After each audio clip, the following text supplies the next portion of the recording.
Hello বন্ধুরা, আসসালামু আলাইকুম। সবাই কেমন আছেন? আমি ইফতার করে রান্না করতেছি, কড়াইটা চলে যাচ্ছে। ইফতারের পরে আমি রান্না করতে আসছি রান্নাঘরে। আজকে রান্না করতেছি হলো ডিমের বিচি দিয়ে লটি মাছ।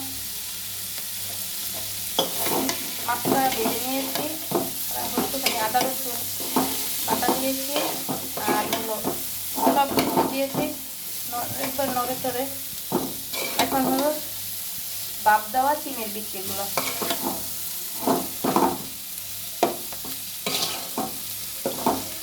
আপনাদের দেখাতে না ভুলে গেছি, পরে মনে করতে।